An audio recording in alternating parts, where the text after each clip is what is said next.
Pues sí, pues sí, pues sí, pues sí. Entonces, todo bien. Chévere.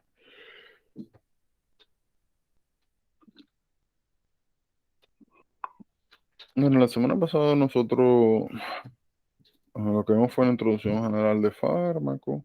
Vimos los gráficos de cinética enzimática. Vimos el asunto este de los conceptos de KM, los conceptos de Bmax.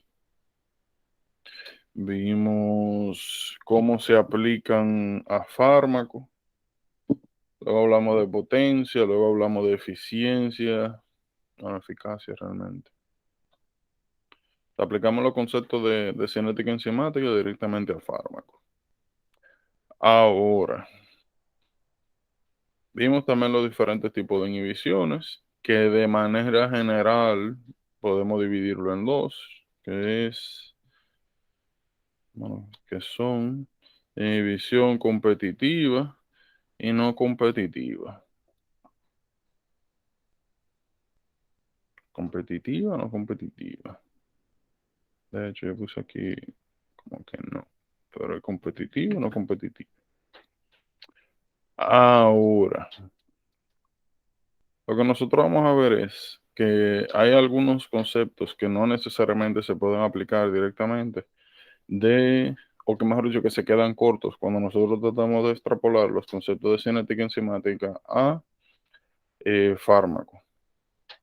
Por el sencillo hecho de que en fármaco nosotros tenemos diversos tipos de acciones. Nosotros no solamente tenemos agonistas, no solamente tenemos antagonistas, sino que ahora nosotros tenemos cada uno de estos, pero parciales.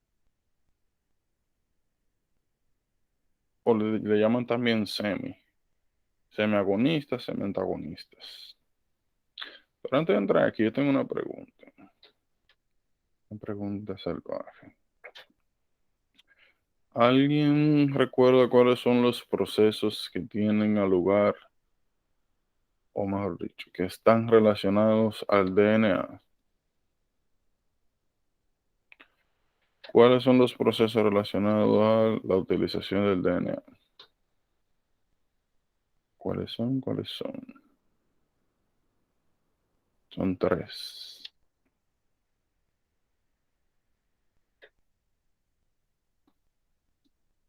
Van a escribirlo, no problema. Pero ¿cuáles son esos tres procesos? Otra cosa, en lo que me van respondiendo eso, déjenme buscarles algo acá. Mm. Esto está aquí.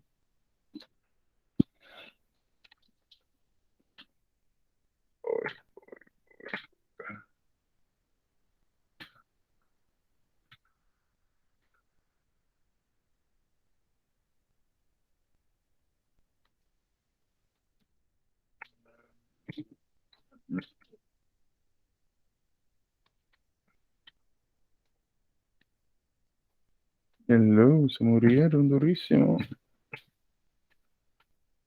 Mm, Bueno, voy a poner el primer proceso. Replicación. El primer proceso, replicación. El otro proceso.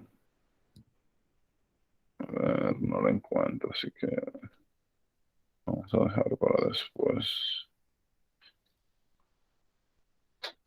Recuerden que cuando nosotros hablamos de procesos relacionados a DNA, está replicación, donde nosotros multiplicamos el material genético. Está también transcripción, que es tomar el DNA, convertirlo en RNA. Y por último, tenemos translation, que es tomar el RNA y convertirlo en proteínas. Bien. Entonces, siguiendo por aquí. Miren, como siempre, gráfico. El primer gráfico. nosotros tenemos acá representado el efecto que tiene un antagonista competitivo sobre un agonista. Lo que nosotros estamos viendo acá es, como siempre, tenemos de una vez, cada vez que nosotros veamos un gráfico de este estilo, donde estemos comparando dosis con efecto, o sea, anteriormente lo que veíamos acá era concentración de sustrato y aquí lo que veíamos era velocidad de la reacción. Lo primero que nosotros tenemos que sacar es lo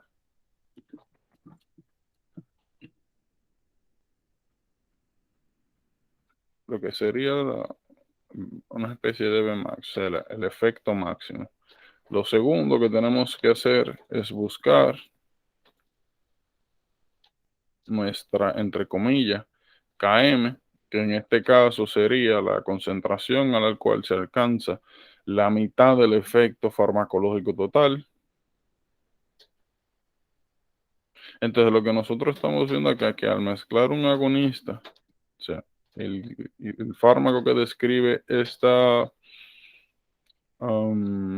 función con un antagonista competitivo, nosotros, si bien es cierto que nos mantenemos en la misma eficacia total, o Vmax, como lo quieran decir ahora mismo, aunque lo más correcto sería eficacia, estamos moviendo la Km hacia la derecha. Ya habíamos mencionado de manera general que cada vez que nosotros agarrábamos una curva y la movíamos a la derecha, estábamos aumentando la dosis requerida, por ende, alterando la Km, aumentándola. Y un aumento de Km es igual a una disminución de la afinidad entre, en este caso, fármaco con receptores. Ahora, habíamos mencionado también que una de las características principales de este tipo de inhibición es que se overcomen, se pueden revertir precisamente con el aumento, en este caso, del agonista de base. En pocas palabras, tú puedes revertir la inhibición del antagonista competitivo sencillamente aumentando la dosis del agonista. Por eso la eficacia se ve inalterada y por esta misma razón llegó. Hello. Bueno, un recuento rapidito. Era, lo que les había comentado lo siguiente. Nosotros lo que vamos a hacer ahora es agregar algunas circunstancias que pasan en fármaco que no vemos, no podemos apreciar cuando hablamos de cinética enzimática.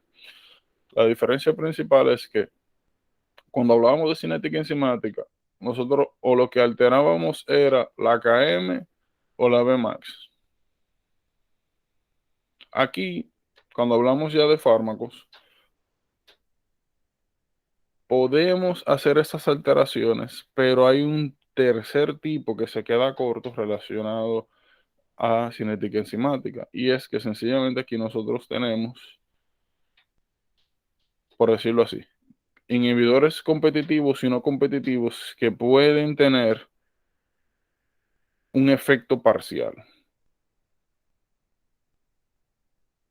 Un efecto parcial. Entonces, lo que estábamos explicando acá es, como siempre, lo primero que tenemos que revisar es quién se encuentra en cada eje, efecto en Y, dosis del agonista de base en X. Buscamos nuestra función, ubicamos nuestra eficacia máxima, efecto máximo, o como le llamamos en cinética enzimática, Vmax. Segundo, buscamos nuestra Km. Habíamos definido Km como la concentración a la cual se alcanza la mitad del efecto máximo del fármaco. Luego que tenemos estas cuatro partes ubicadas, lo que tenemos que ver es cuál es el efecto que está teniendo el fármaco que estamos agregando sobre la función base. Y lo que estamos viendo acá es que la eficacia total se mantiene, pero que la Km es desplazado a la derecha. Habíamos anteriormente hablado de que cuando nosotros desplazábamos la KM a la derecha, o sea, cuando aumentábamos la KM, significaba que había de igual manera una disminución de afinidad. Mayor KM, menos afinidad. Habíamos mencionado también que cuando hablábamos de inhibidores de tipo competitivo, que tenían la capacidad, la característica clásica de que se pueden revertir con con el sencillo aumento, en este caso del agonista de base. Sencillamente ahora necesito más agonista de base. Si necesito más agonista de base, eso es lo que me altera en si la KM. Aumento de concentración para alcanzar la mitad del efecto total. Entonces es una analogía, literalmente igual a lo que hablamos de inhibición competitiva. Entonces, miren acá, tenemos técnicamente lo mismo. Efecto, efecto máximo, o Vmax, como le habíamos llamado.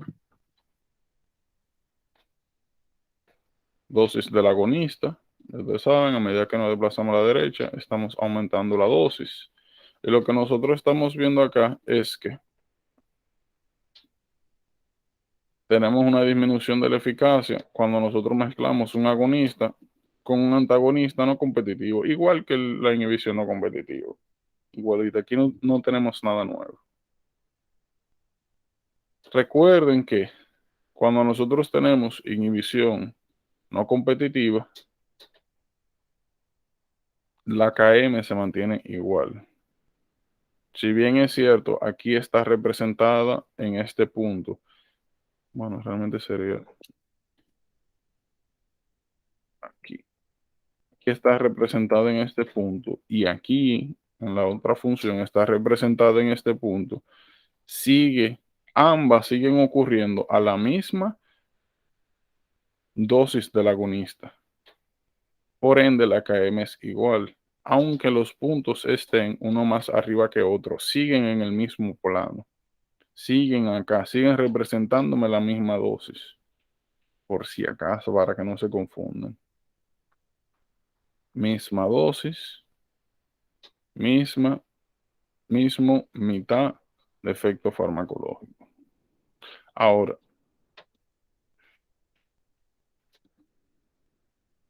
lo que vamos a ver un poquito diferente es esto.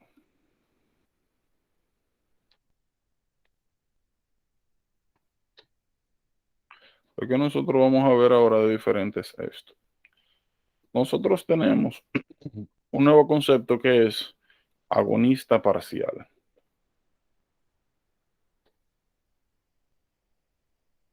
Agonista parcial.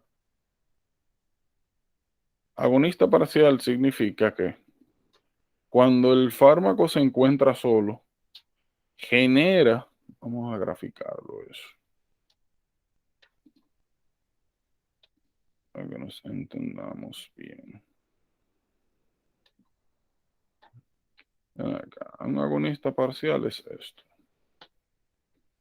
Imagínense que el gráfico de base, voy a poner en rojo. Bueno, en verde porque este está en rojo. Imagínense que el gráfico de base es este. Nosotros ya sabemos que aquí estamos midiendo el porcentaje de eficacia.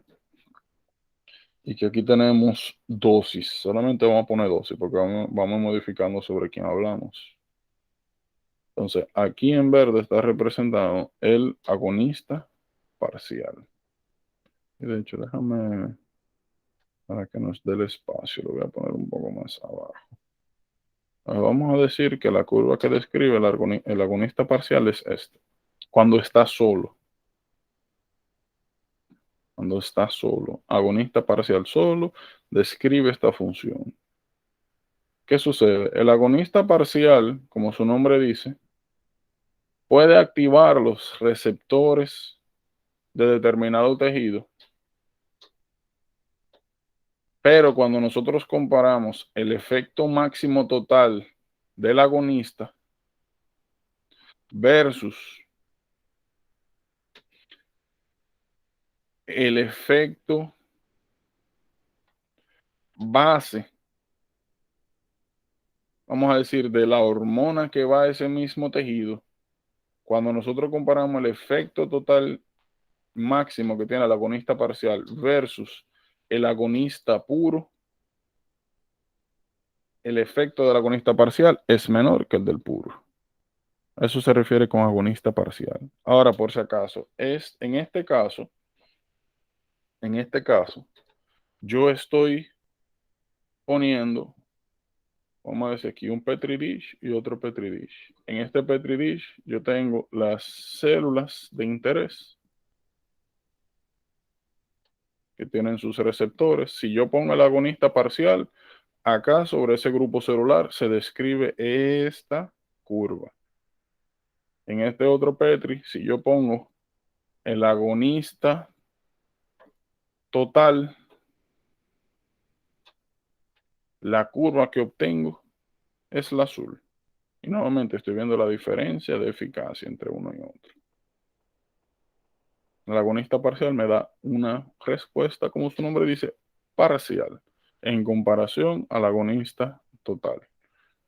¿Qué sucede? Si yo ahora agarro un tercer Petri dish, tengo aquí mis células, mi cultivo de células, y oigan bien, y yo mezclo, aquí yo mezclo al agonista parcial más al agonista total,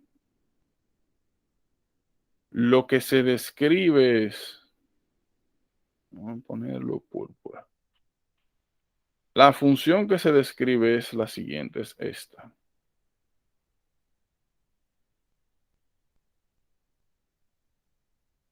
Entonces, ¿qué nosotros estamos viendo acá? Cuando yo mezclo nuevamente, aquí era agonista parcial, aquí era agonista total. En este tercer yo estoy mezclando al agonista parcial y al total juntos.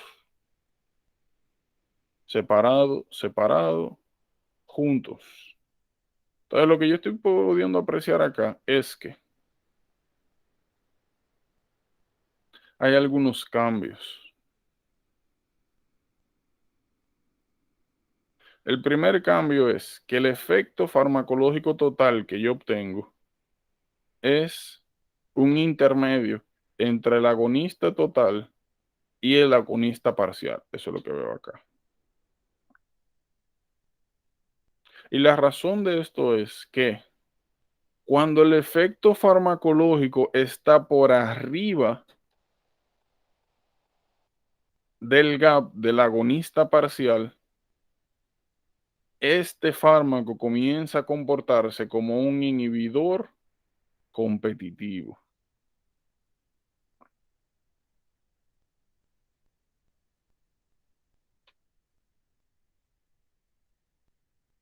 Vamos a ponerlo de la siguiente manera.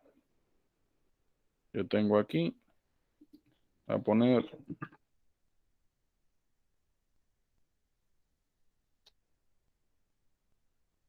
4 células. Y voy nuevamente a graficar.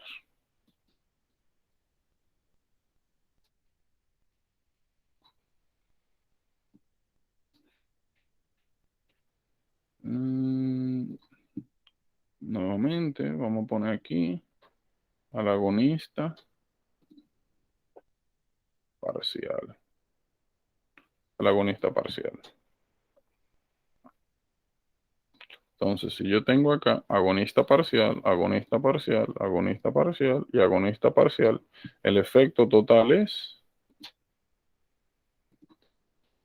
la eficacia total, la Vmax total, me llega hasta acá. Me llega hasta aquí. Y si nosotros aprovechamos y sacamos la Km, sería acá.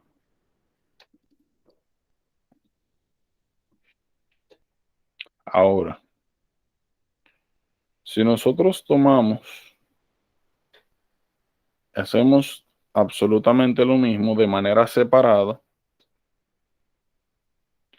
y mezclamos nuestro grupo de células con un agonista total, lo que se describiría es esto. Entonces, si nosotros agarramos este grupo de células, lo voy a dividir así mismo en 3 casos. Si nosotros agarramos este grupo de células y lo exponemos al agonista total, la eficacia es mayor y la Km es menor. Eso es lo normal, lo que tú esperarías. Ahora hay un tercer caso donde nosotros mezclamos a ambos. Lo voy a representar aquí abajo. Nosotros tenemos un caso donde tenemos en el mismo mixture agonistas parciales y agonista total. Entonces vamos a suponer que en esta célula de acá, quien se unió al receptor fue el agonista. Voy a poner un puntito en el medio rojo. Aquí fue el que se unió, el agonista parcial. Aquí se unió el agonista total, aquí el agonista total y aquí el parcial. Significa que en estas 4 células yo voy a tener 2 que van a tener el efecto total del parcial y 2 que van a tener el efecto total, o sea, el efecto del agonista total. Significando que el efecto total de yo dar una mezcla de los 2 fármacos va a estar sencillamente en el medio de ambos. No va a estar acá porque hay 2 células, que serían estas 2, que están obteniendo el efecto farmacológico total. No va a estar acá tampoco la eficacia máxima, porque hay nuevamente 2 otras células que están teniendo el efecto parcial. Entonces, nuevamente, la respuesta queda en el medio. Ahora, ¿qué cuidado hay que tener? El cuidado que hay que tener cuando hablamos de agonistas parciales son 2 cosas. Primero, fíjense que técnicamente la KM se relaciona más con el agonista total que con el parcial. Segundo, la eficacia, como habíamos mencionado, está en un lugar entre la curva que describe cada fármaco por separado. Y lo tercero es que cuando nosotros mezclamos un agonista parcial con un total, hay una disminución de la eficacia del agonista total, significando que todo el efecto que esté por arriba del agonista parcial, por ejemplo, miren, de aquí hacia abajo, de aquí a aquí, todo este efecto lo da el agonista parcial. Ahora, todo el efecto que está comprendido por arriba del agonista parcial, que es brindado por el agonista total, ya de aquí arriba, este agonista parcial se convierte en un inhibidor competitivo, por la sencilla razón de que es hasta aquí que él puede llegar. De ahí en adelante se comporta como un inhibidor, porque no permite que el agonista total genere su efecto completo. Entonces, ese es el cuidado que hay que tener con los parciales.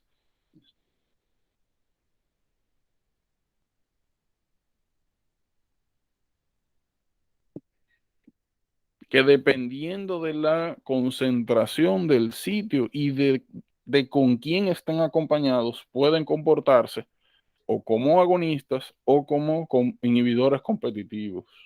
Ese es el cuidadito que hay que tener con ellos. ¿Entienden? ¿Tienen alguna duda, pregunta, algo que no hayan entendido? La KM no se ve afectada. Regularmente no. Nuevamente, hay algunos casos donde sí, miren, aquí yo le había dicho que le pusieran mucha atención a esto, a este cuadrito.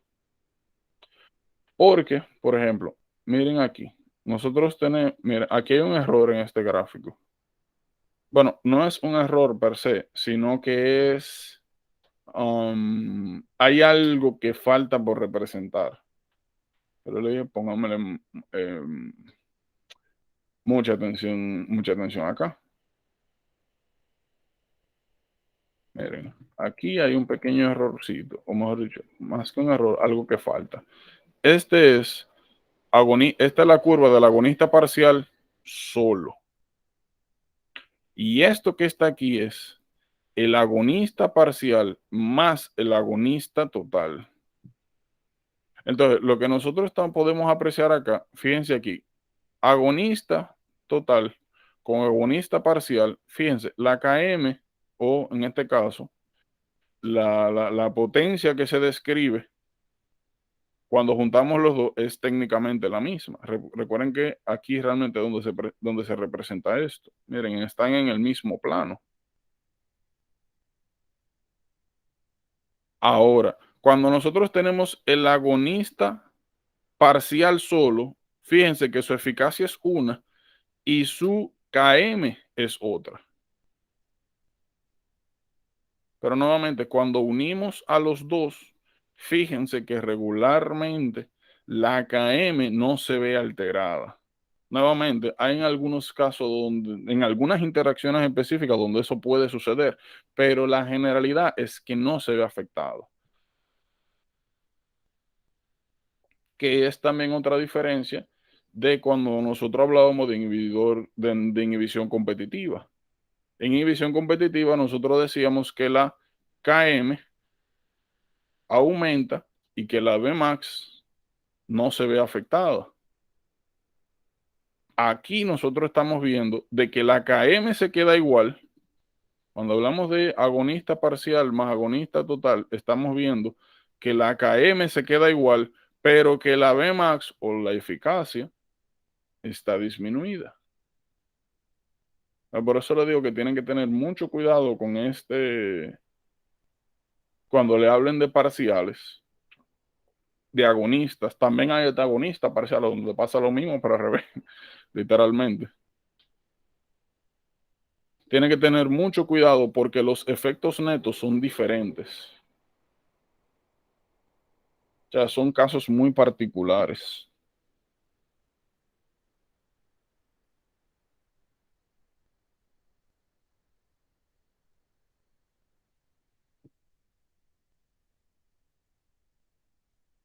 ¿Preguntas?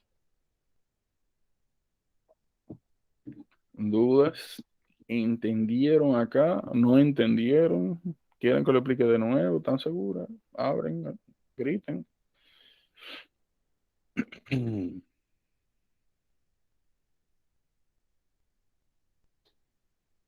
Pero de manera... Ah, y hay otra cosa. Aquí el otro error que hay acá es este. Esto no debería estar así.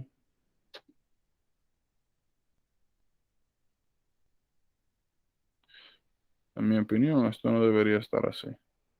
Porque si tú dejas esta raya acá, tú estás implicando de que el agonista parcial, cuando está solo, como que está disminuyendo o lo que yo entiendo que está representado es como que está disminuyendo la eficacia del agonista, y no es así porque está solo.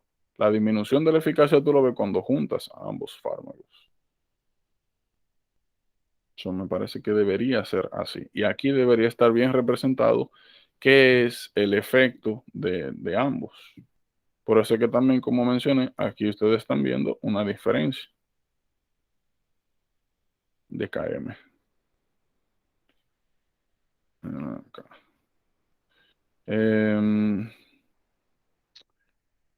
¿Puedes Nuevamente, escribir el segundo, por favor, de nuevo? ¿cómo? El segundo cuadro, no ese, el segundo, ¿lo puedes Este. explicar? Sí. Okay. Déjame traer una copia de este igual. Em, ¿Qué le iba a decir? ¿Qué le iba a decir? ¿Qué le iba a decir? ¿Qué le iba a decir? Miren, hay una cosita acá con la que tienen que tener cuidado. Vamos a cogerlo todo. Hay una cosa con la que tienen que tener cuidado, pero vamos a resolver con esto primero. Vamos a ver este señor. Mira. Acá, como siempre, hacia arriba medimos efecto, hacia la derecha medimos dosis. Entonces, sacamos de una vez el margen de eficacia,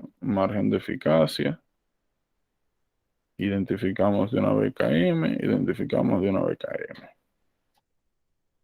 O dosis media efectiva, como le quieran llamar. Entonces, lo que nosotros estamos viendo aquí es el efecto neto que tiene tú tener a lo que nosotros llamábamos anteriormente inhibición no competitiva. Ahora nosotros lo que sencillamente le estamos agregando es antagonista. No sé si se han fijado, pero lo que es más importante ahora cuando hablamos de fármaco es saber si estamos frente a un agonista, como le mencioné, o un antagonista. Y si son full o si son parciales.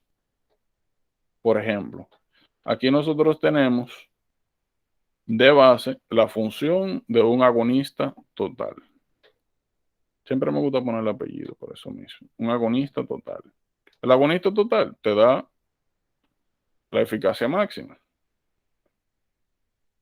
¿Qué sucede? Cuando tú juntas un agonista total con un antagonista total, el efecto neto que tú tienes es, no hay alteración de KM, pero hay una disminución de la eficacia. Literalmente es igual que la inhibición no competitiva que vimos cuando hablamos de cinética enzimática. No hay alteración de KM, pero sí hay disminución de la eficacia. En pocas palabras o de manera gráfica, lo que pasa aquí es lo siguiente. Que tú tienes 4 células y tú estás midiendo el efecto que tiene unos que otros fármacos sobre ellas. Vamos a poner que esto en rojo es el agonista y que en verde es el antagonista. Entonces, lo que nosotros estamos viendo es que cuando tú tienes el agonista en todos los receptores, la gráfica que se describe es esta. Cuando tú tienes la eficacia máxima, todas están funcionando a su máxima capacidad. Y vamos a decir en este caso que la KM es 2, o lo que correspondería a KM. Cuando tú tienes una dosis de 2 del agonista, tú estás cubriendo 2, o sea, la mitad de la cantidad total de células efectoras. Entonces, en el otro caso, tú estás juntando un agonista total que se une a sus receptores y por otro lado hay algunas otras células que van a unir a su membrana el antagonista. Entonces, eso es lo que nosotros estamos viendo acá. En el caso donde tú solamente tienes 2 células unidas agonista, perdón, es que ya tú no tienes el efecto total. Tú tienes ahora 2 células trabajando en vez de 4. Por ende, el efecto neto es menor. Ahora, ¿la KM se vio afectada? No. ¿Por qué? Porque la KM anteriormente era 2, pero 2 de 4. Aquí la KM es 1 de 2, la mitad. La proporción se mantiene.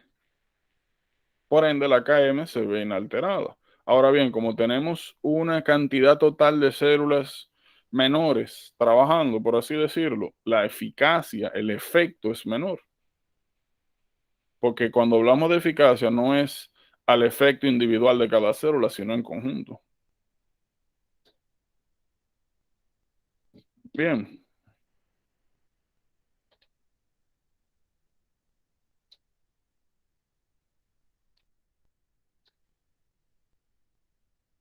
Mm.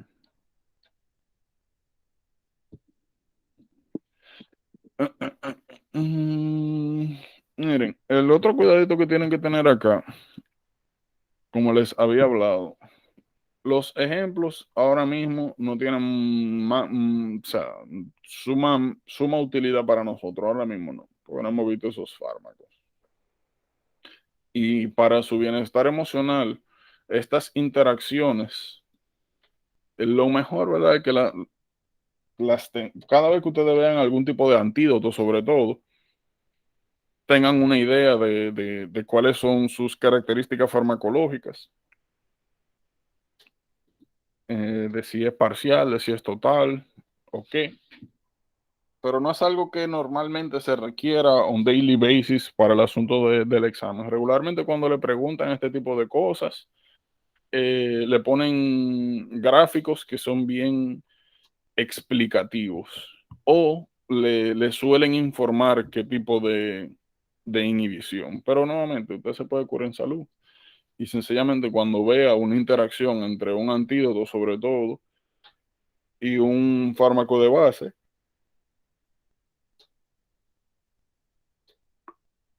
pues aprendérselo. Aquí cuando nosotros hablamos de opioides es un poquito diferente. ¿Por qué? Miren, morfina es un agonista full y buprenorfina es un partial agonist. En este caso sí tienen que saber que buprenorfina es un agonista parcial por la siguiente razón. Si nosotros estamos diciendo que cuando tú das un agonista parcial, tú blonteas o disminuyes, bloqueas algunos receptores, significando que siempre de ahí en adelante, mientras te la buprenorfina alrededor, cada vez que tú des un agonista total, la eficacia global de los dos fármacos va a estar alterada. Tú vas a tener un efecto mayor al de buprenorfina sola, pero siempre menor al del agonista total. Eso es importante porque si usted le da buprenorfina a alguien que, por ejemplo, un heroin abuser, si tú le das buprenorfina, tú puedes precipitar un, un abstinence syndrome porque le estás dando un agonista parcial. Y habíamos dicho de que los agonistas parciales tienen la característica de que te dan un threshold de utilidad y por arriba de esa eficacia se comportan como inhibidores. Significa nuevamente que si nosotros le damos buprenorfina a un heroin abuser que necesita threshold mucho más alto de lo que da la buprenorfina, nosotros podemos precipitar un abstinence syndrome. Ahí sí es importante, muy importante la interacción. ¿Qué le iba a decir? Miren, tienen que tener mucho cuidado acá con las diferentes características que tienen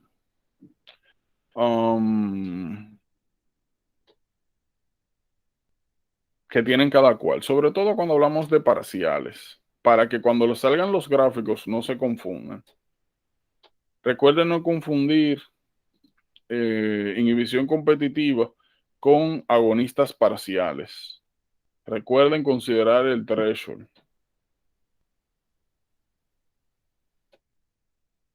Como mencioné ahorita, por arriba del threshold se comportan como inhibidores, de hecho, más no competitivo que competitivo, porque fíjense, el efecto total es disminución de eficacia sin alterar KM de manera significativa. Miren, acá está, acá está. Eso es bien, bien, bien, bien, bien importante. Otra cosa que quiero que aprecien acá es lo siguiente. sobre este gráfico.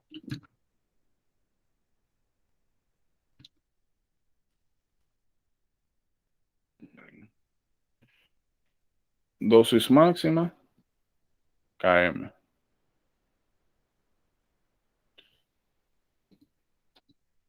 Este es, ¿verdad? Agonista total. Miren acá. Aquí nosotros tenemos el agonista parcial solo y su Km. La Km de ambos es bien diferente porque son sencillamente dos fármacos distintos. Nuevamente, en el otro gráfico, miren acá, que es algo que me parece muy interesante. Cuando nosotros mezclamos, como mencioné ahorita, un agonista parcial más un agonista total, miren lo que se describe aquí. El efecto total es menor. Y miren aquí. ¿Qué ustedes opinan de ese punto?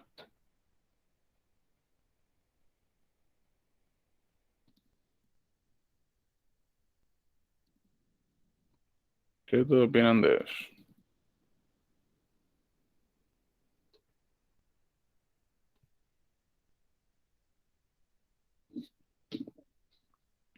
¿Qué ustedes opinan de la KM que se está representando ahí?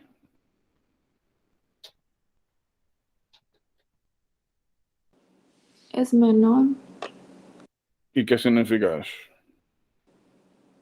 que tiene mayor afinidad. Cuando hablamos de fármaco, el nombre que obtiene eso es aumento de potencia.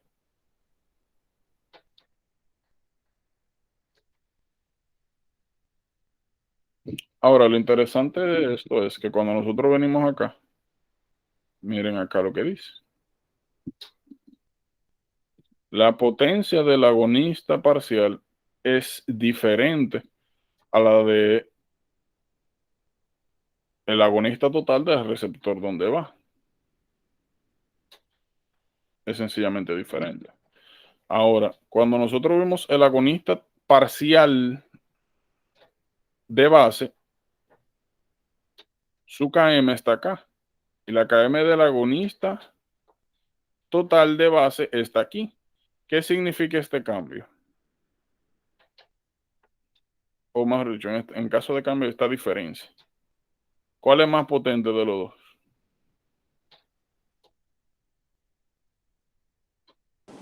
El agonista. El agonista, porque se encuentra más a la izquierda. Ahora, eso nos da a nosotros un problema. ¿Cómo va a ser que la unión de el agonista total más el agonista parcial me da una Km más potente que la del agonista solo, cuando la potencia del agonista parcial es menor que la del agonista? Eso no tiene sentido, ¿verdad?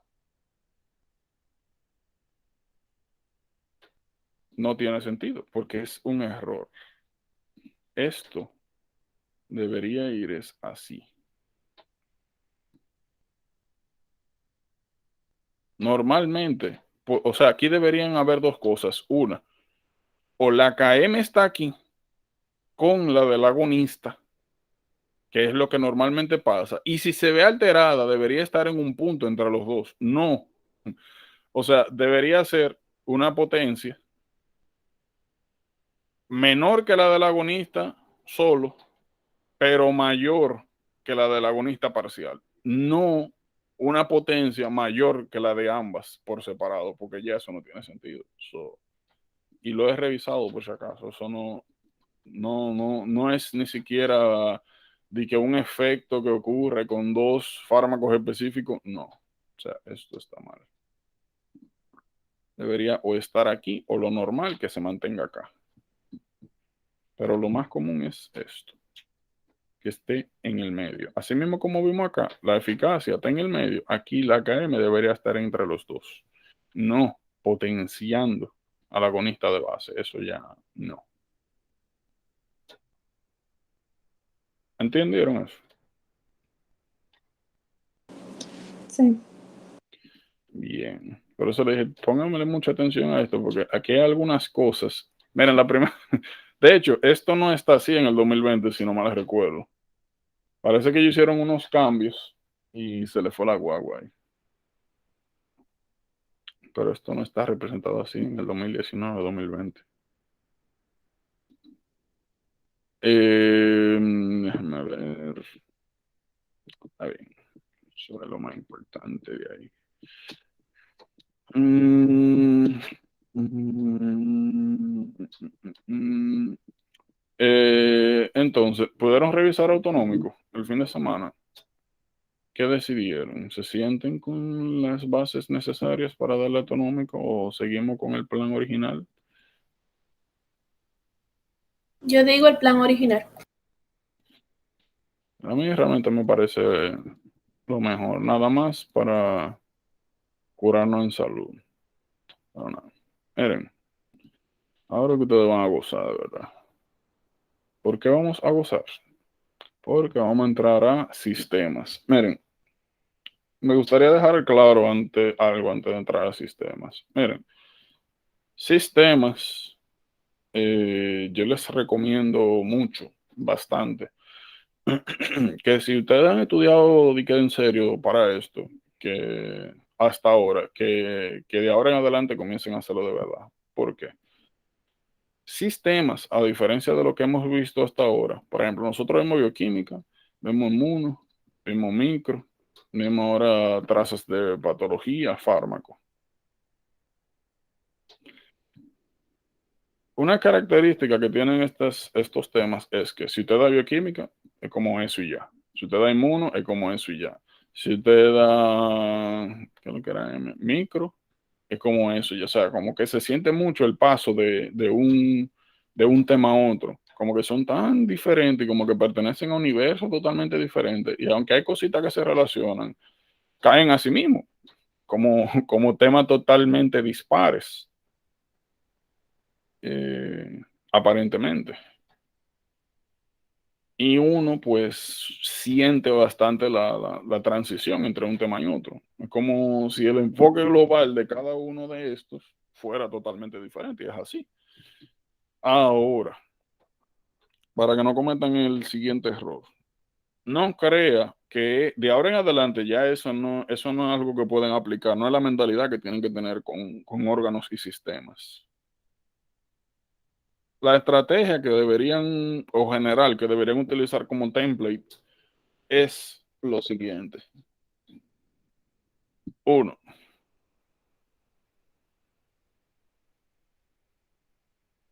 y quizás se para acá en esto un poquito en uno. Cada vez que nosotros vayamos a abordar un órgano,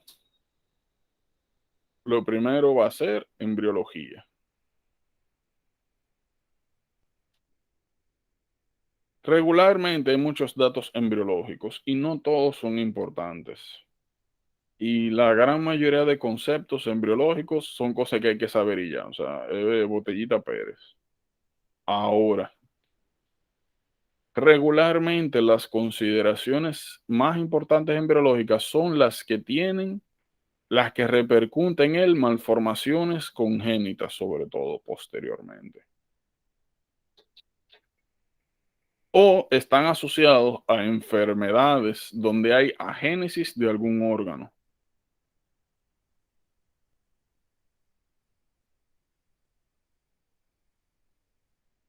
Esas son las cosas importantes de embrio.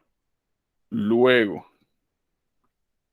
regularmente, posterior a eso, viene como una parte anatómica estructural ya del órgano.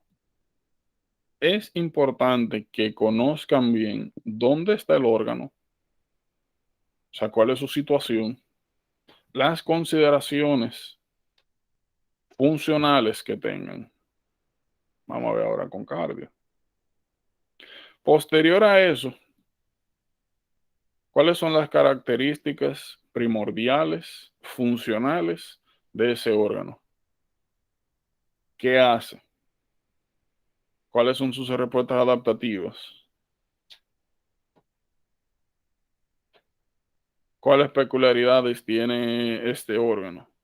Por ejemplo, ahora en cardíaco, vamos a hablar de las características histológicas importantes, vamos a hablar del sistema de conducción, vamos a ver la diferencia entre cómo es el proceso de contracción cardíaca versus generación del potencial de los nódulos. Vamos a ver los llamados reflex, el reflex taquicardia, reflex bradicardia. Vamos a hablar de Cushing reflex.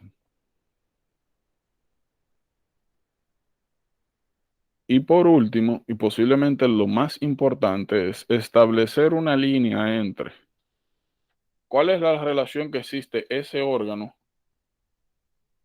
sobre otros órganos y sistemas. Quizá el problema más grande que tienen órganos y sistemas es la complejidad en cuanto a que ya nosotros no, por ejemplo, vamos a hablar de cardiovascular ahora y vamos a ver que cardiovascular está relacionado con todo, con autonómico, con renal, con gastrointestinal, con todo el mundazo. Pero se le dije, órganos y sistemas, sí es algo, sí son temas que tienen que tomar en serio de verdad. Sí tienen que preocuparse por entender, absorber absolutamente todo lo que vean. Sí va a ser un poco incómodo al principio porque vamos a tener que hablar de cosas que lamentablemente quizá no podamos desarrollar del todo bien hasta que veamos otros temas. Por ejemplo, ahora, cuando hablemos de adaptaciones cardiovasculares, de remodelación cardíaca, que mencionemos el papel de las hormonas renales, el aldosterona, vamos a decir, bueno, miren, cuando lleguemos ahí, bueno, hay que esperar esa renal para completar esto, para verlo de manera integral. Entonces, no cojan, tienen que respetar muchos órganos y sistemas. Mucho, mucho, mucho, mucho. Si lo hacen así, no debería haber ningún problema. Eh, oh, y por cierto, cada vez que nosotros veamos un órgano, como le mencioné, vamos a ver su funcionalidad, qué es lo que hace, cuáles son sus respuestas. Eso es el resumen, en resumen de lo que se trata fisiología. Tienen que preocuparse por entender, manejar fisiología tipo fisiólogo, literal. Usted se aprende la fisiología y mire, eso es lo mejor que usted va a hacer en su vida. Porque de ahí en adelante, a usted se le puede olvidar una que otra cosita, pero si usted entiende cómo funciona un sistema, y mejor, si entiende cómo funcionan todos los sistemas, de ahí para adelante todo es disparate. Desde el mismo aspecto farmacológico, porque usted lo que va a hacer es modificar las cosas que ya usted sabe, aumentar o disminuirlas, inhibirlas.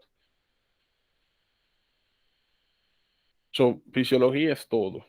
Si ustedes me preguntan, la mitad de la medicina, la mitad es micro, la mitad es fisiología. Entonces tienen que ponerle mucha atención, mucha intensidad y si usted ha aprovechado esto hasta ahora, aquí tiene que hacerlo más. Miren, ñam, ñam, ñam, ñam, ñam, ñam, ñam. Ñam, ñam, ñam, ñam, ñam. Nosotros hemos hablado de Cartagena, de dextrocardia. Pregunta salvaje. ¿Alguien recuerda bueno, ahí está, el efecto de dineína? ¿Alguien recuerda qué era lo que hacía la dineína de manera fisiológica? ¿Qué es lo que hace eso? O sea, ¿cuál es su función? Dineína. Random number generator. 4. 3, anda. 1, 2, 3. Emily, ¿qué era lo que hacía la dineína? No recuerdo. Dios mío. ¿Quién es el otro que se va a morir? Contra. Espérate. Ok, 1, 4. 4. Lara, ¿qué era lo que hacía la dineína? Yo.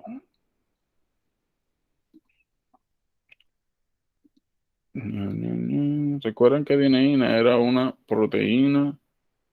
Bueno, no voy a bromar mucho, no, una neurona. Recuérdense que la dineína parece una esperma, de hecho, pero Eso tiene que ver como con el movimiento de algo. yo no sé. Pero sí, sí. Tiene que ver con el movimiento de algo aquí. Recuerden que cuando nosotros hablábamos de movimiento, por ejemplo, en el caso de las neuronas, desde el soma hasta el botón axónico, dijimos que habían proteínas que se encargaban de o subir sustancias o bajarlas. Habíamos dicho de que dineína, de dame, promovía el ascenso, el movimiento retrógrado de sustancias que se encuentran en el botón axónico. Por otro lado, hablamos también de quinesina, que se encargaba de sacar los neurotransmisores del soma, o sea, que se sintetizan aquí en el soma, a donde se van a verter, que es el botón axónico, la parte terminal. Entonces, cuando hablamos de dineína, nosotros mencionamos algunas correlaciones. Síndrome de Cartagener fue una de ellas, donde había problema con la dineína. Ya nosotros vimos ahí dextrocardia. ¿Qué otras características tiene el síndrome de Cartagener? Anabel,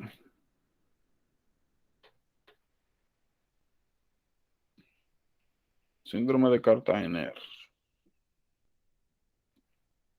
Dextrocardia una. ¿Quién me queda? Llame. Cartagener. Pero las manifestaciones, Ajá.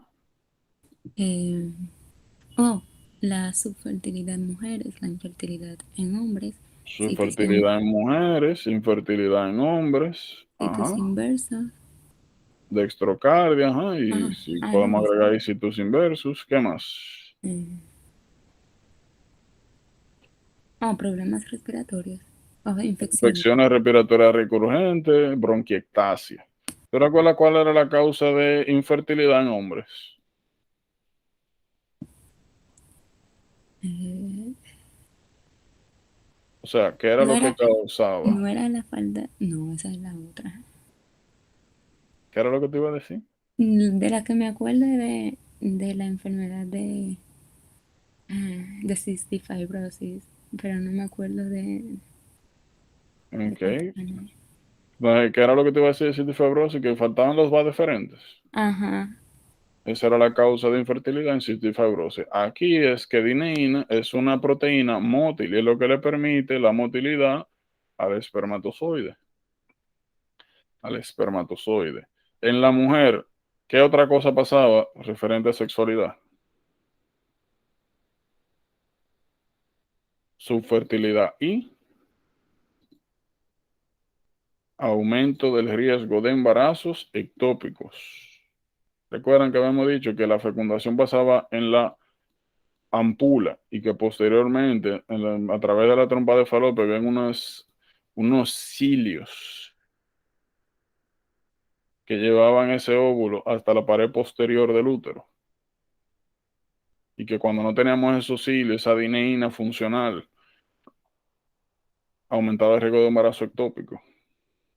Por si acaso, eh, el otro nombre de síndrome de Cartagener es disquinesia ciliar primaria, problema de motilidad ciliar primario, por si acaso. Cystic fibrosis, sí, cystic fibrosis, cystic fibrosis. ¿Cuáles eran las características de cystic fibrosis que nosotros habíamos visto? También infecciones recurrentes pulmonares. ¿Cuáles eran las causas principales de infecciones recurrentes pulmonares en cystic fibrosis? Cada vez que tú veas por ejemplo, a un niño con neumonía que se sabe que tiene cystic fibrosis de base, ¿qué es que tenemos que buscar? O esperar que esté causando esa neumonía en un niño, vamos a decir 15 años. Recuerden que dijimos que el threshold de edad es importante en cystic fibrosis porque nos permite a nosotros sospechar cuál puede ser el BOC de base. Habíamos dicho de que el threshold, el punto de corte era 20 años. Neumonía, cystic fibrosis, menos de 20 años, Staphylococcus aureus. Más de 20 años, Pseudomonas, como causa principal de neumonía en estos tigres. Está bien. Está bien. Mm, Recuerden también siempre, para que no caigan en el gancho, recuerden también, por si acaso, cada vez que vean una radiografía, fijarse por dónde está el corazón. Que a veces eso que usted está viendo ahí destrocado, eso pasa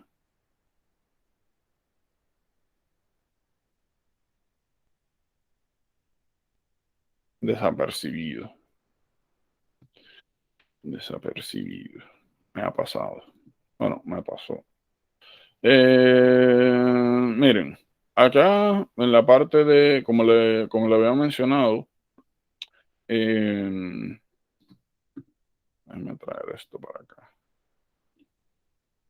Como le había mencionado, acá en cardio, lo importante es que sepan, bueno, lo más importante es que sepan cómo se constituye um, los septum. Ustedes saben que el corazón son 4 cavidades, pero embriológicamente es una sola cavidad que se segmenta a través de septos.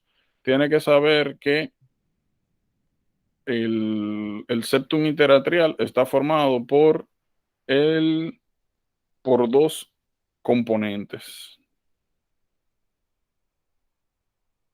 Tiene 2 componentes, septum primum y septum secundum. Que es importante que sepan que normalmente, sobre todo en la vida embriológica, existe una comunicación fisiológica interatrial. Eso es importante que sepan. Tienen que saber que las porciones inferiores, tanto del septum primum como el secundum, salen de los endocardial cushions. Los endocardial cushions, aparte de dar las porciones inferiores de los 2 septum, primum y secundum, para la tabicación interauricular, también originan a las válvulas, tanto atrioventriculares, bueno, principalmente las atrioventriculares. Que es importante también que sepan, para el correcto development del endocardial cushion se necesita vitamin A. Por ende, deficiencia de vitamin A en periodo de desarrollo embrionario da malformaciones cardíacas, por si acaso. Cuando nosotros hablemos de circulación materno-fetal, vamos a ver por qué es importante que en el periodo embrionario esto se mantenga abierto. Vamos a ver por qué eso es importante.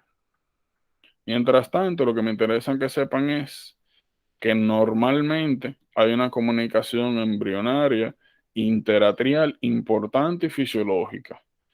Ahora, luego de que uno nace, normalmente, esto que normalmente se llama foramen oval, que es la comunicación entre los atrios, se cierra.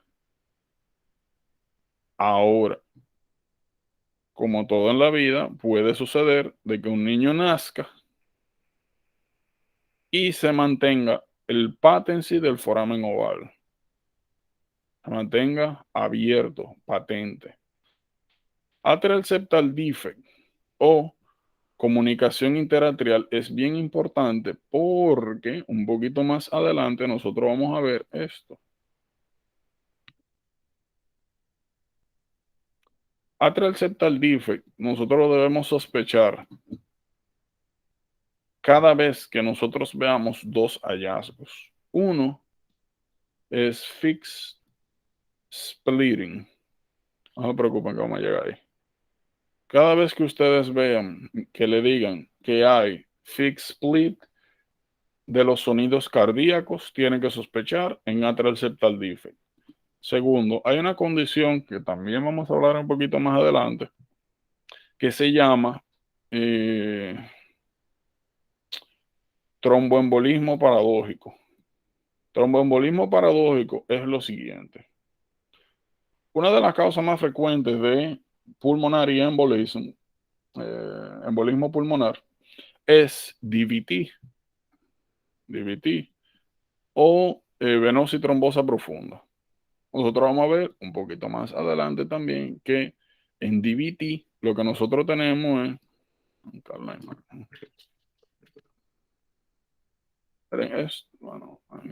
Miren, esto es DVT. DVT es cuando usted desarrolla un trombo dentro de una vena que principalmente tiende a... Las que tienden a estar involucradas son las de miembros inferiores. Si usted cloguea una vena, bueno, mira, aquí se ve bien. Si usted cloguea una vena, usted compromete el draining de sangre de ahí para abajo. Si usted comienza a acumular sangre en el sistema venoso, comienza a extravasarse y da edema. Ahora, uno de los problemas grandes con los clogging, con la formación de trombos en miembros inferiores, es que se pueden formar trombos sumamente grandes. Y si se disloquean, si se rompen, si se liberan de ahí, siguen subiendo circulación hasta que llegan a pulmón. Y cuando ese trombo llega a pulmón, causa algo llamado pulmonary embolism. ¿Qué es esto? Miren ahí.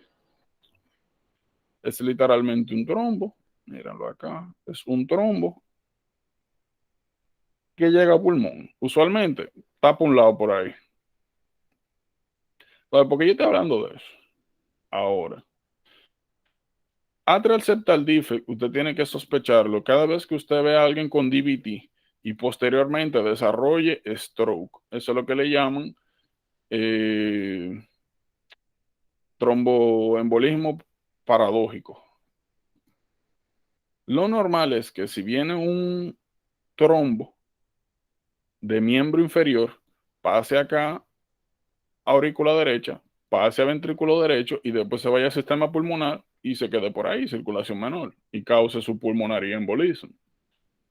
Esa es la fisiopatología básica. Ahora, si usted tiene una comunicación interatrial, ese trombo puede pasar directamente a la aurícula izquierda, ventrículo izquierdo y posteriormente a circulación sistémica. Y vamos a ver de que una de las, bueno, las primeras tres ramificaciones de la aorta dan a miembros superiores y a cerebro. Entonces, usted desarrolla un stroke teniendo clínica de DVT, busque su atrial septal defect. Nuevamente, eso lo llaman tromboembolismo paradójico. Es bien importante eso. Tienen que saber también que personas con síndrome de Down están prone a tener atrial septal defect, por si acaso. Ok, entonces lo que nosotros estamos viendo acá es sencillamente la formación de, miren, lo que nosotros estamos viendo acá es lo mismo que vimos en la formación del septum interatrial, lo único que estamos viendo los interventricular en la formación de los grandes vasos. ¿Qué tienen que saber? A diferencia de las aurículas, en los ventrículos no tenemos una comunicación importante en la vida embrionaria.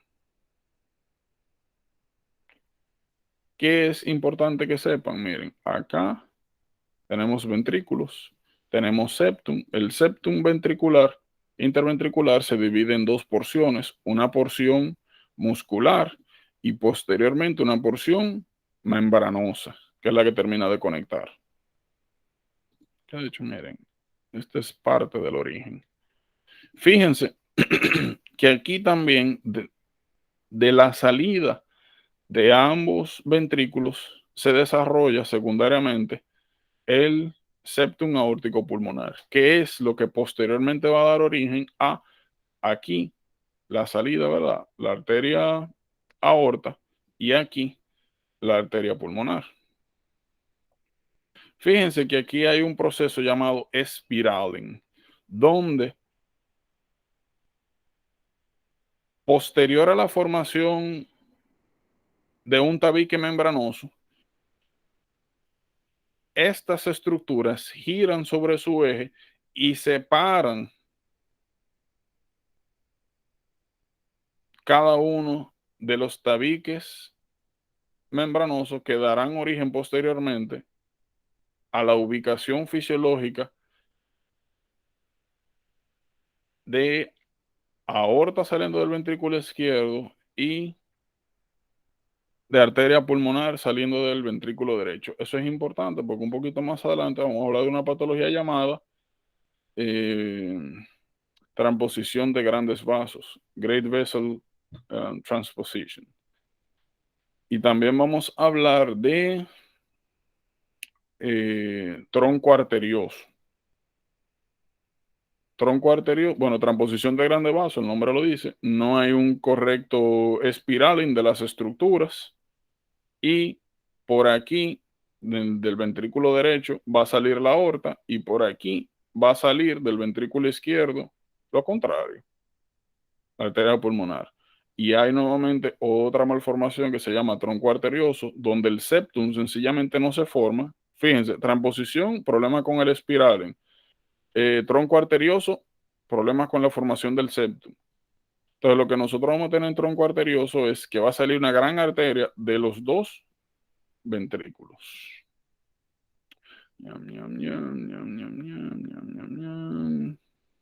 Miren.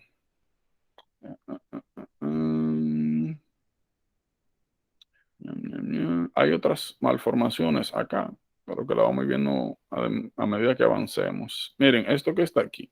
Esto que está aquí es un cáncer. No sé qué decirles respecto a esto. En Google va a encontrar una que otra dos preguntas de esto. En ambos no vi ninguna. En el examen mucho menos. Me parece algo absurdo. Pero sí creo que quizás no sea tan importante aprenderse todo, pero sí tener una idea de cuáles son los orígenes derivativos de las estructuras principales cardiovasculares, sobre todo si tienen relaciones raras, como acá. No es raro que te pongan, por ejemplo, una imagen o te pongan a alguien con alguna patología de base en alguna de estas áreas y te pregunten, en vez de la patología, te pregunten en cuál es el origen embriológico. Eso no es para nada raro. Botellita Pérez. Ñam, ñam, ñam, ñam, ñam.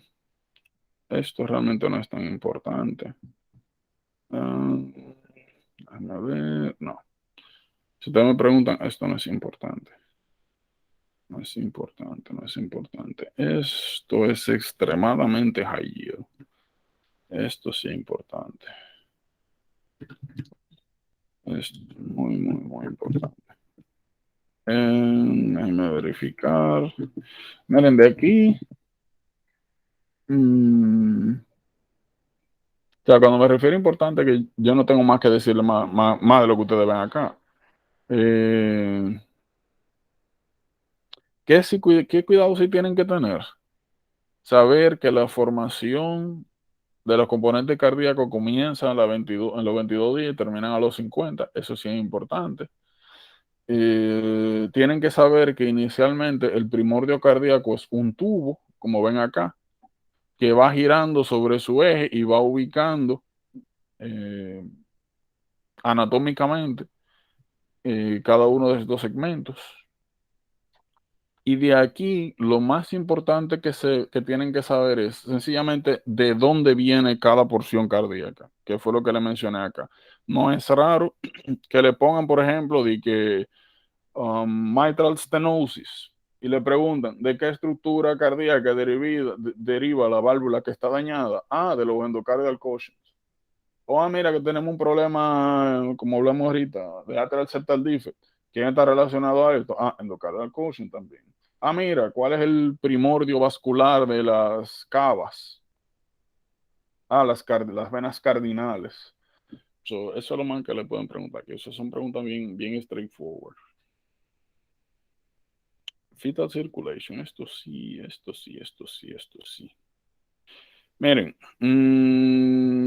circulación fetal. Bueno, materno fetal sería lo. Miren, placenta. Ustedes saben que placenta es lo que conecta al muchachito con la mamá. Ustedes saben que las arterias placentarias literalmente se embeben dentro del útero y pues extraen sangre. Miren, en hémato, nosotros vamos, que bueno, aquí comenzamos con los temas incómodos, o mejor dicho, con los momentos incómodos. En hémato nosotros vamos a ver los diferentes tipos de hemoglobina. Ahora, a mí lo único que me interesa es que usted sepa que de todos los tipos de hemoglobina que hay dos que son muy importantes para hablar de esto nosotros. Y uno es hemoglobina 2. De hecho, ni siquiera no vamos a ir a eso. Hemoglobina adulta y hemoglobina fetal. Una de las grandes diferencias entre la hemoglobina adulta y fetal es, aparte de sus diferencias estructurales, que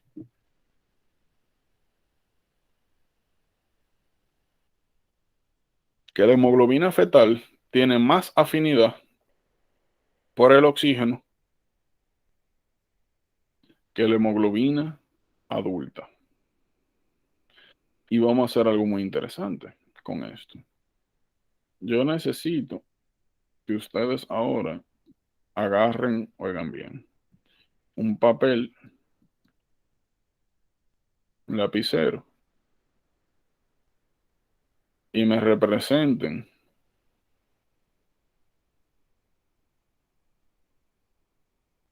lo que acabo de mencionar.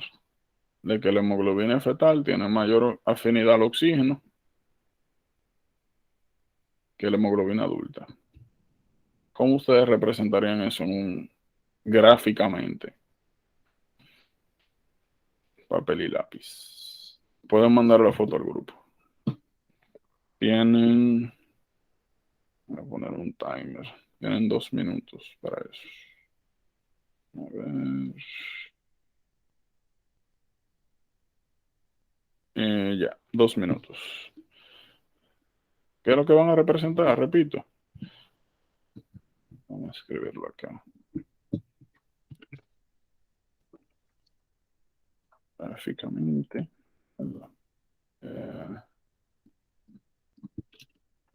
Lo siguiente. La hemoglobina fetal tiene mayor afinidad que la hemoglobina adulta al oxígeno. Eso es lo que van a hacer.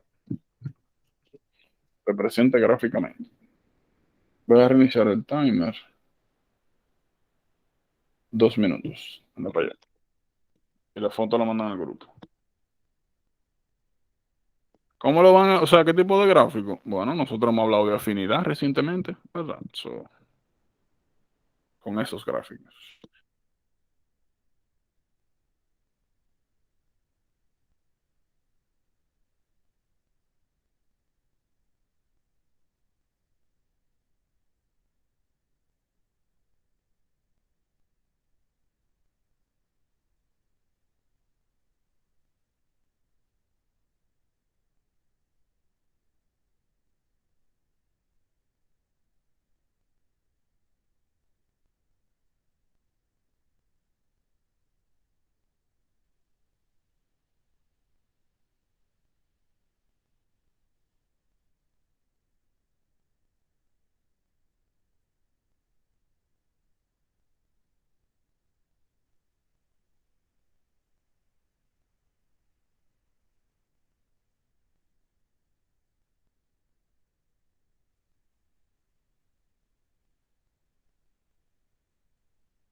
Ok.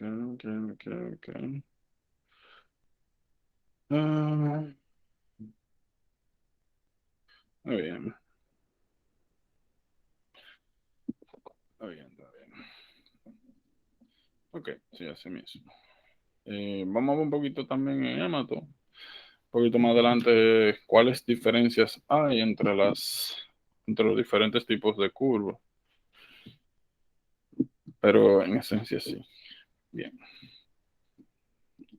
una llama esto, que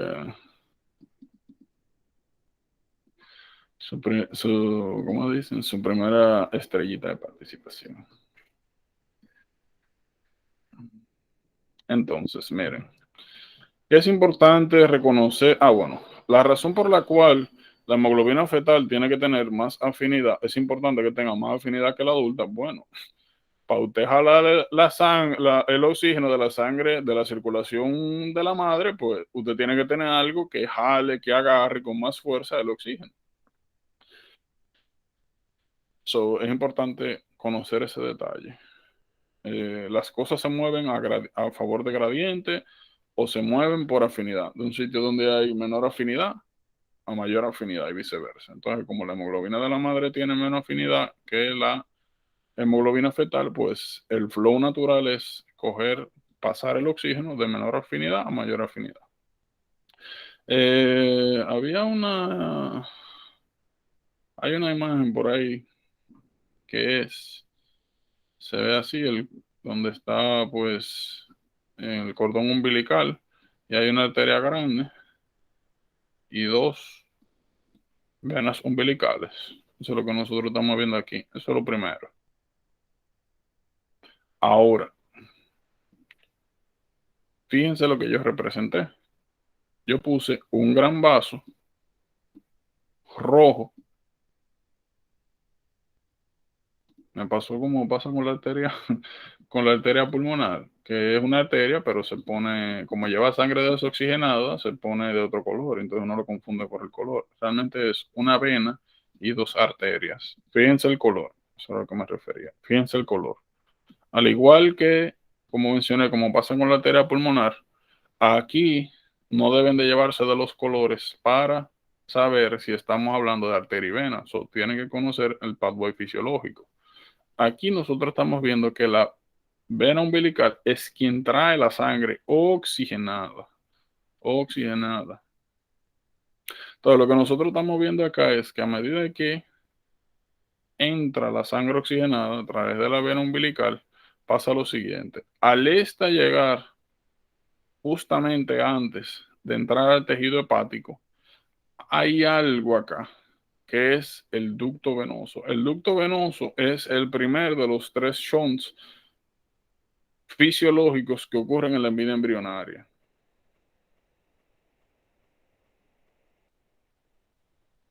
Donde nosotros derivamos sangre de la circulación portal directamente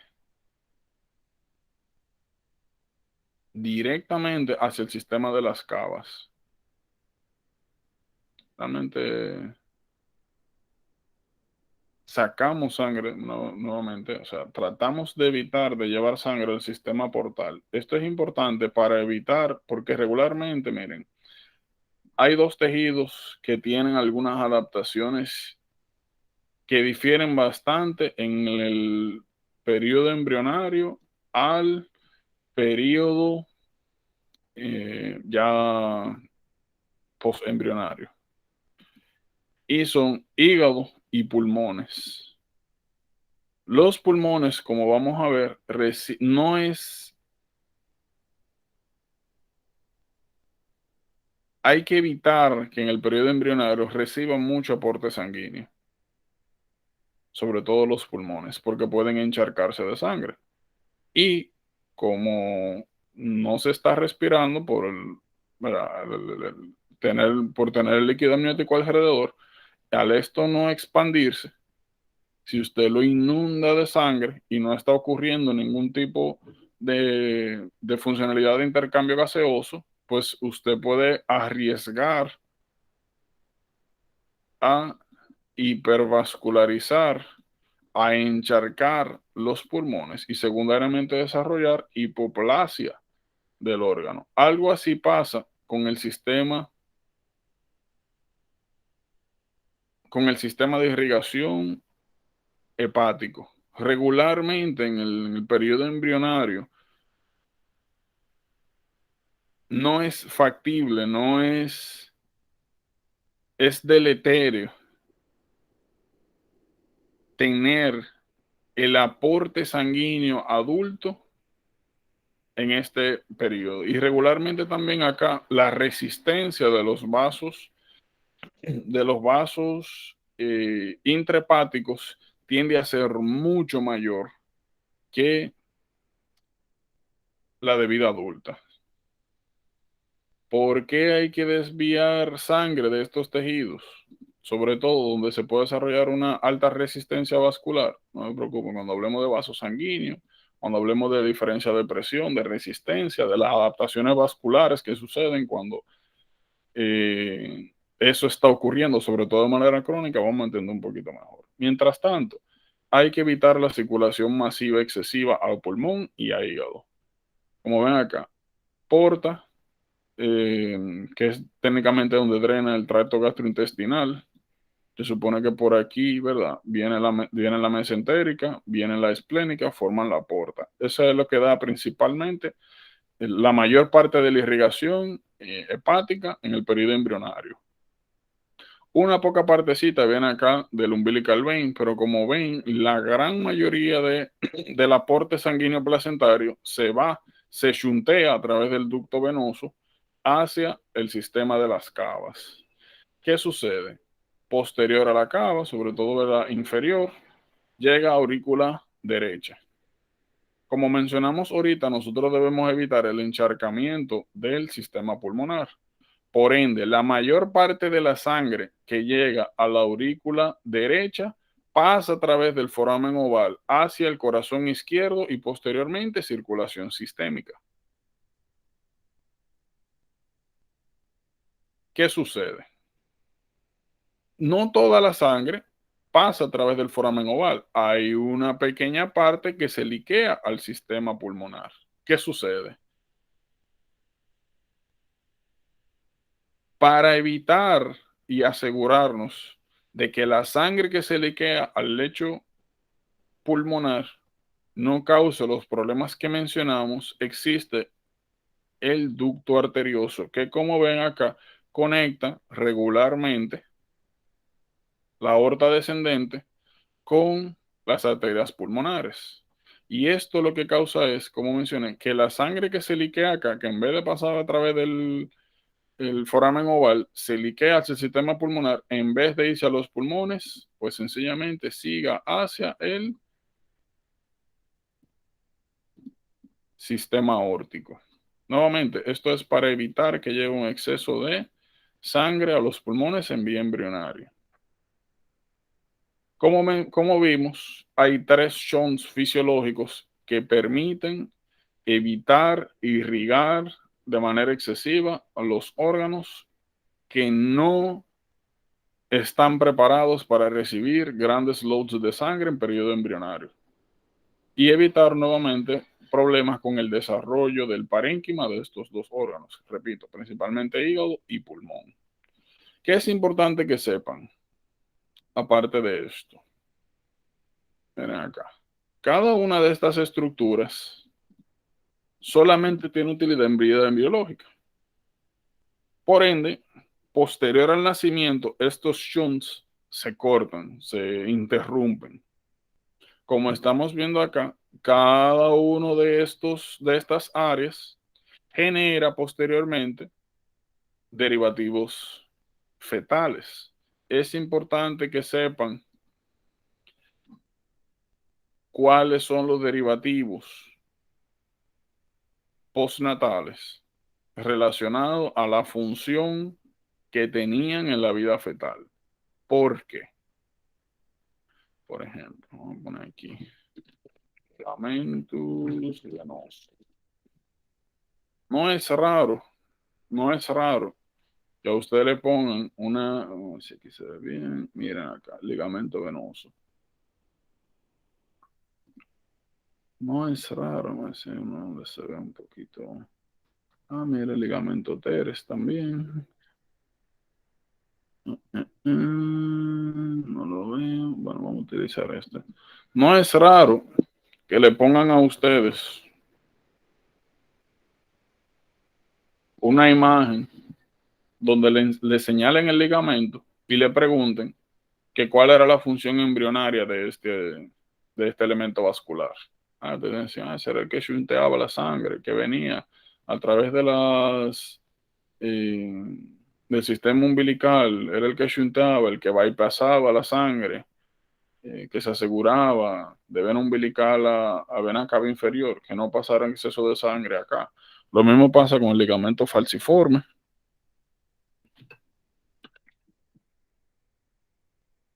Ligamento falciforme, Dios mío, que falciforme arterioso, ligamento arterioso, ligamento arterioso. Bueno, vamos a ver una patología aquí, el PDA, el llamado PDA. Pero no es raro nuevamente de que le enseñen una imagen, que le señalen el ligamento y le pregunten cuál era su función, de qué se encargaba eso en vía embrionaria. Es importante saber cuáles son los remanentes de cada uno. Entonces, nuevamente, circulación, llegamos aquí a ver la circulación sistémica. Y miren, existen unos shunts que van desde las ilíacas internas, que son lo que posteriormente generan las arterias umbilicales que sacan la sangre desoxigenada. Como mencioné anteriormente, aquí se invierten los asuntos. Arterias, sangre desoxigenada, sacan. Venas, umbilical veins, arteria oxigenada. De esto no se preocupen que lo vamos a hablar. Y esto, lo vamos a hablar cuando veamos malformaciones cardíacas. Esto lo vamos a ver en urinario. Esto es importante también, que esto fue lo que busqué ahorita, el ligamento teres. Ligamento teres. ¿De dónde se ve bien? Aquí. Es importante, nuevamente, no se encuentra raro que le pongan una imagen o un slide o no necesariamente tiene que ser una herramienta. Miren, para que tengan una idea. No necesariamente tiene que ser imágenes de esta clase. Puede ser que le enseñen, por ejemplo, una autopsia, que le presenten un tigre que tuvo un infarto incluso, o sea, o algo que nada que tenga que ver con esto, para que no se sorprendan de que, mira, que le están haciendo una biopsia a un señor que tuvo un infarto masivo de coronaria derecha. En el proceso de autopsia, estuvieron revisando el hígado y encontraron como indicio de esteatopatitis alcohólica. Y en lo que le están haciendo el cuento de la vida de ese señor, como le dije, le enseñan el hígado, le enseñan un ligamento y le pregunten nada que tenga que ver con toda la porquería que le hablaron, sino de cuál era la función embriológica de eso. Son preguntas como se van a encontrar, caen como agrias, salvajes, pero nuevamente ya usted sabe que eso es una posibilidad, a que no se lo encuentre raro. Y también para estresar la necesidad de esto. De conocer cuáles son los diferentes, de la ubicación y función de cada uno de estos asuntitos. Miren qué interesante. Aquí les voy a hacer una recomendación.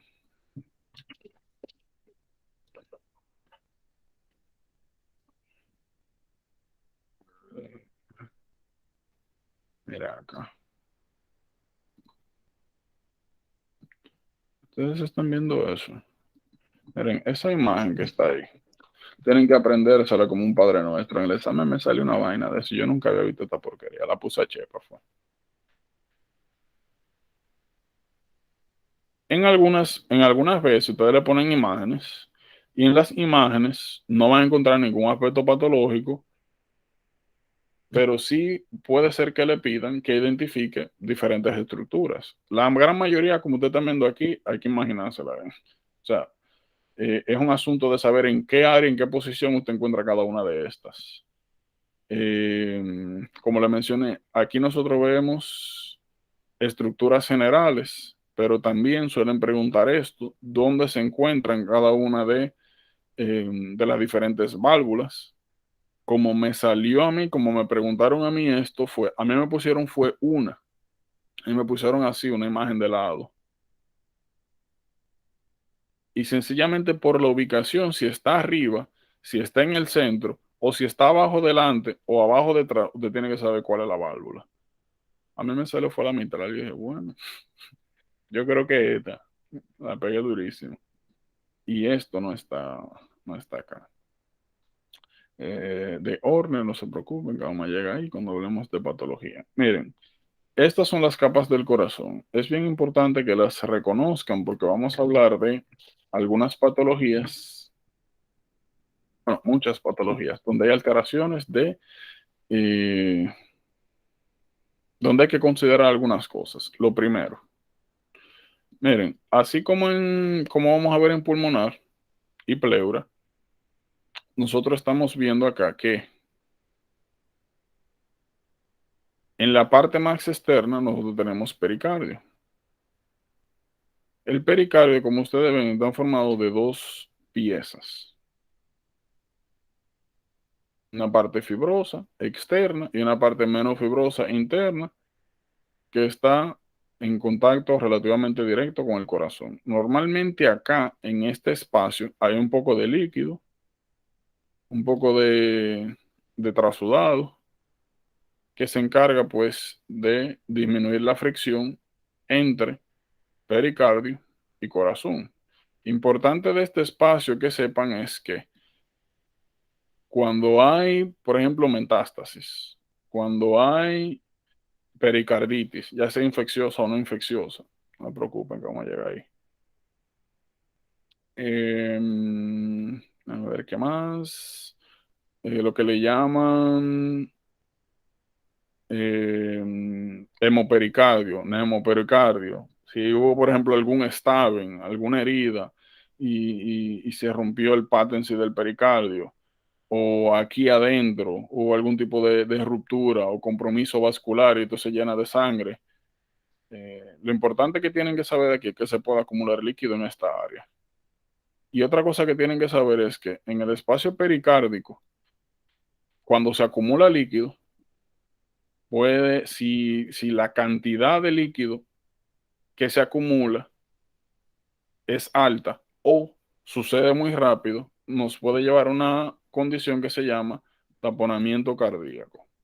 Ya cuando hablemos de taponamiento cardíaco, usted sabe dónde está el problema. Y como mencioné, más importante que la cantidad de líquido, independientemente de cuál sea el origen, es la velocidad.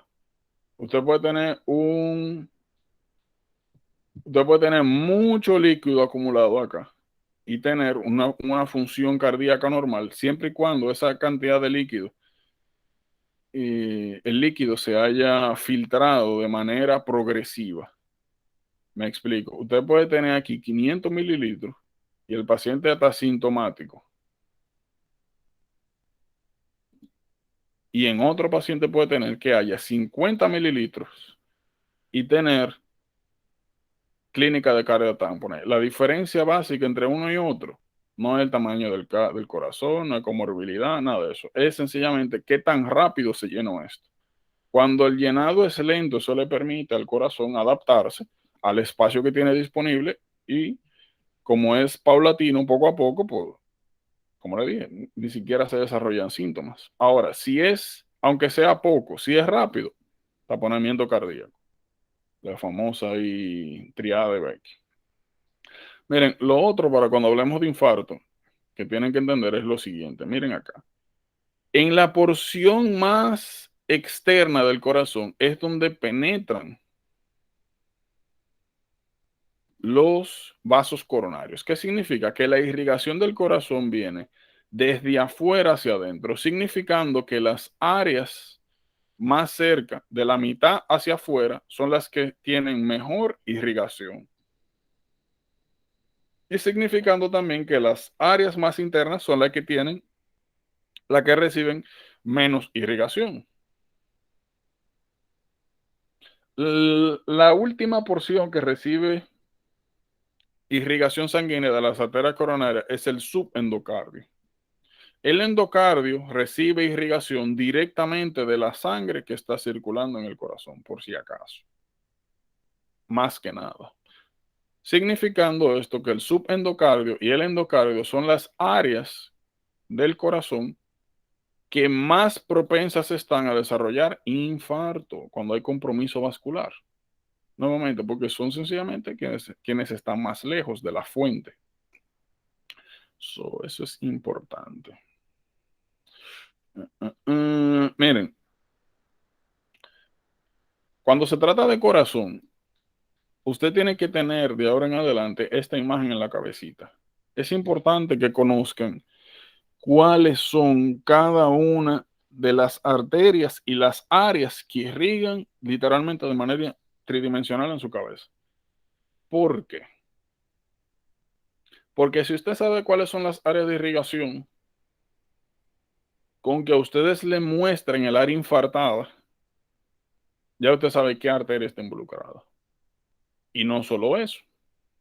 Si usted sabe la región asociada, cuando hablemos del electrocardiograma, va a ser bien fácil para usted identificar dónde está el daño cardíaco, cuál es la arteria afectada. Y son preguntas clásicas del STEP1. Que te pongan, por ejemplo, ¿qué tipo de necrosis es que ocurre en el corazón? ¿Un tejido cardíaco?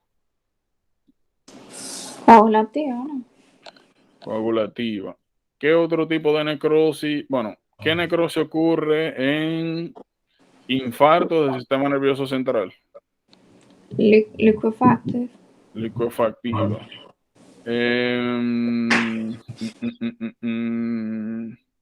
Ok, entonces vamos a suponer que ustedes tienen una imagen infarto. Vamos a ver si encontramos una imagen. Miren, por ejemplo, acá.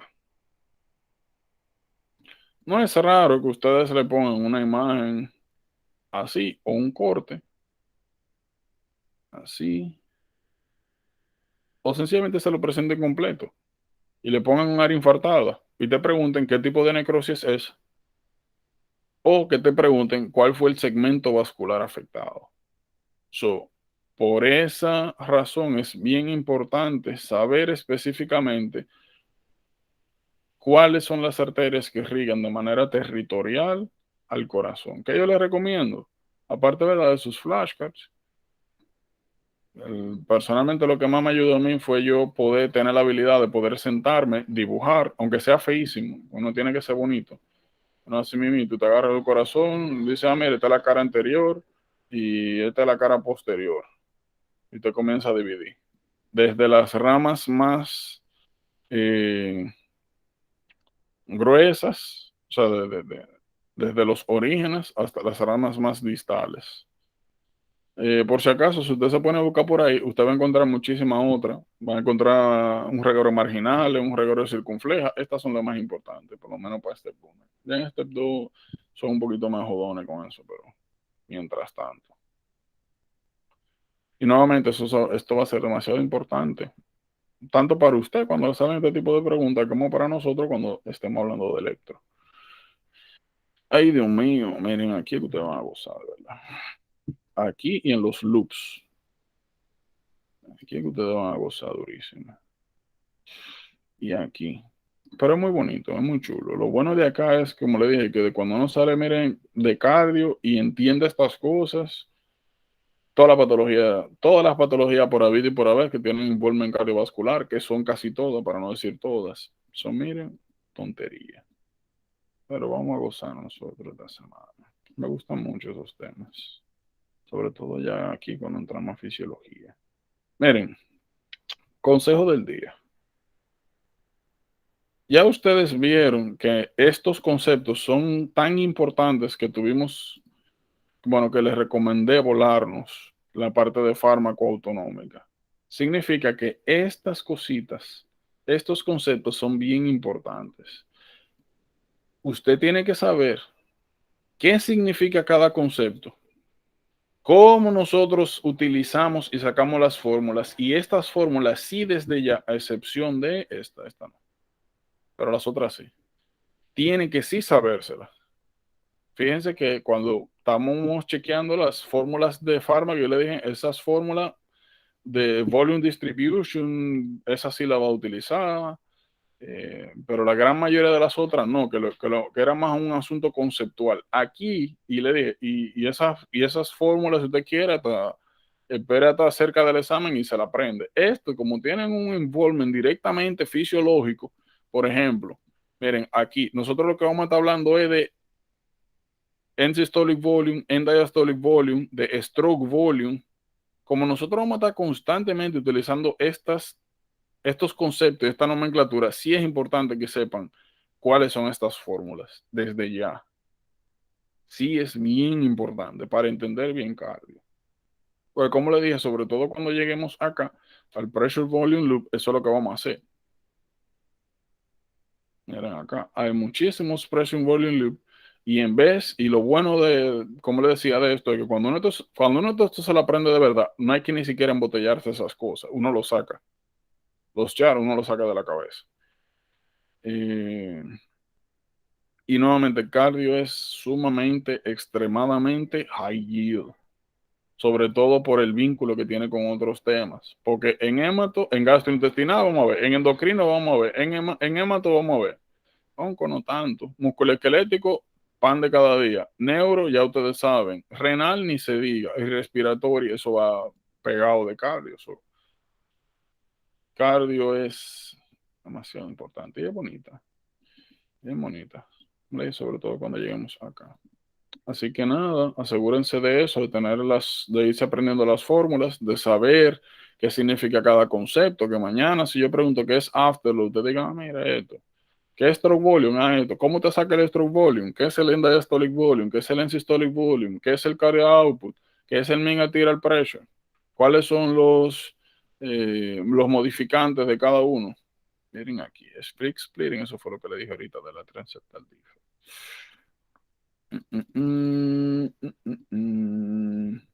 Lo mismo acá, como le dije, si yo en cualquier momento, como yo hago, le pregunto, miren, ¿quién irriga la cara anterior? ¿Quién irriga la cara inferior? ¿Quién irriga la parte lateral, superolateral, anterolateral? ¿Quién irriga el tabique interventricular? ¿Qué es eso de dominancia derecha, dominancia izquierda? Como le dije, son cosas que tienen que tener, que hay que tener.